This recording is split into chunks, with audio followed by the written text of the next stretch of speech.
আলু দিয়ে মাছের এই পাতলা ঝোল কার কার ভালো লাগে? আমার তো ভীষণ ভালো লাগে। আর গরমের দিনে যতই হালকা পাতলা ঝোল করা যায় ততই ভালো শরীরের পক্ষে। যত রিচ খাবার কম খাওয়া ভালো, ততই শরীরের পক্ষে ভালো।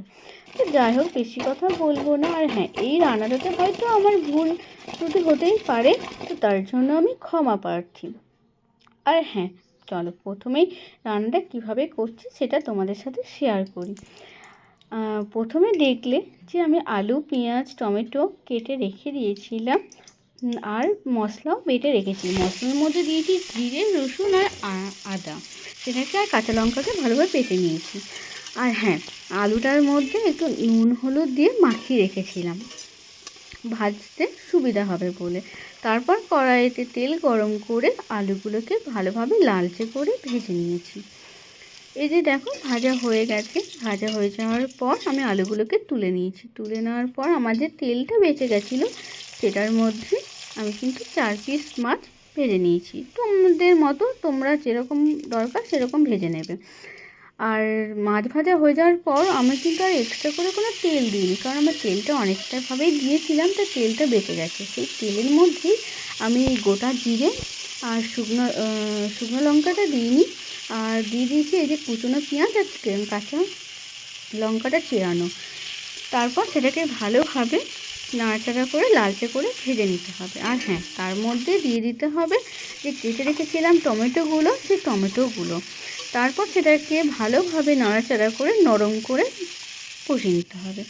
আর হ্যাঁ, যে মশলাটা বেটে রেখেছিলাম সেই মশলাটা অতটা না দিয়ে অল্প একটু, মানে 1 চামচের মতো দিয়ে সেটাকে ভালোভাবে নাড়াচাড়া করে কষিয়ে নিতে হবে। আর কষিয়ে নিতে নিতে তার মধ্যে দিয়ে দিতে হবে হলুদ গুঁড়ো, জিরে গুঁড়ো, ধনে গুঁড়ো আর স্বাদ মতো লবণ। তারপর সেটাতে নাড়াচাড়া করে ভালোভাবে কষিয়ে নিতে হবে যতক্ষণ না তেল ছাড়ছে। আমার তলাতে লেগে যাচ্ছিলো বলে হালকা একটু সামান্য জল দিয়ে সেটাকে আবার কষিয়ে নিয়েছি।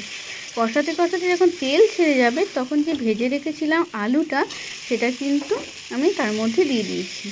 আর এই যে কষাতে কষাতে দেখো এতটাই সুন্দর লাগছে যে মনে হচ্ছে যেন এখনই আলুটা তুলে খেয়ে নিই। আর হ্যাঁ, আমি তো ভুলেই গেছিলাম তার মধ্যে নুনই দিইনি। তারপর আমি স্বাদ মতো নুন দিয়ে দিয়েছিলাম।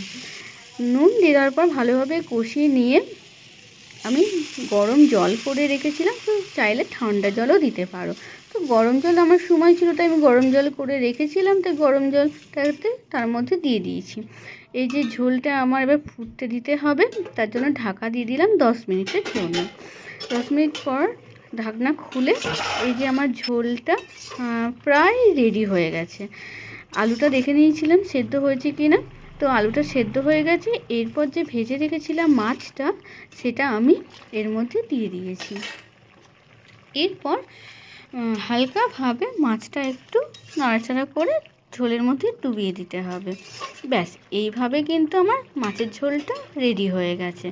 আর হ্যাঁ, প্রথমেই বলি আমি কথাটা, যে আমি কিন্তু এতে গোটা গরম মশলা ফোড়ন দিইনি, আর গরম মশলা গুঁড়োও দিইনি শেষে।